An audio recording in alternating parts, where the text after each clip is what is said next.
пайғамбарымыз саллаллаху алейхи вассалам, енді ол кейбір дұғалар Расулуллахтың өзінен келеді, кейбір дұғалар әулиелерден келеді.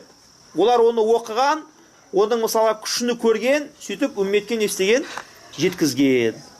Бір дұға бар екен, ол дұғаменен не тілесең, еш тілегін қайтарылмайды екен. Бірден не істейді екен, орындалады екен. Ол мынандай дұға екен: бисмилля. Ас'алука, я Рабби, мен сенен сұраймын деген сөз. Бисмика, сенің атыңменен, ал-а'ла, ұлық болған. Осын а'ланы қосу керек. Ал-а'ла, ал-а'азу, о да ұлық, мықты. Ал-аджаллу, ал-акраму деген дұға екен. Қысқа да өте.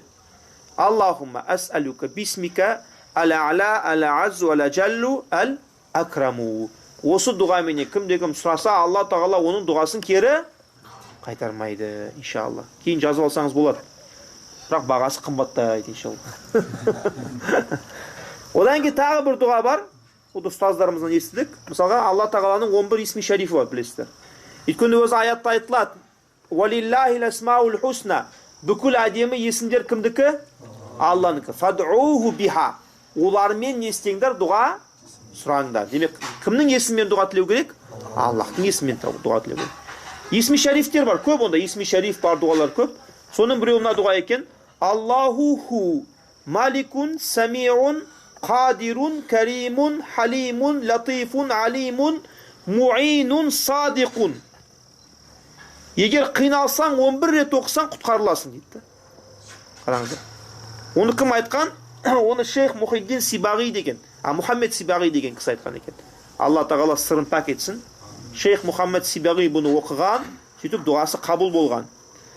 Дүние және ақирет үшін қандай мақсат болмаса да 111 рет оқылса дейді. 111 рет осы дұғаны оқысаң, әр оқығаныңда жаңағы проблемаңды айту керек пе?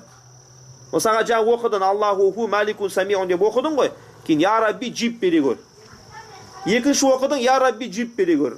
Сөйтіп 111 рет оқисың, Алла тағала сені қалағанды не істейді, иншалла береді. Дүние мен ақиретке байланысты фарқы жоқ. Не сұрасаң да. Бірақ бұны халал нәрсеге ғана оқу керек та.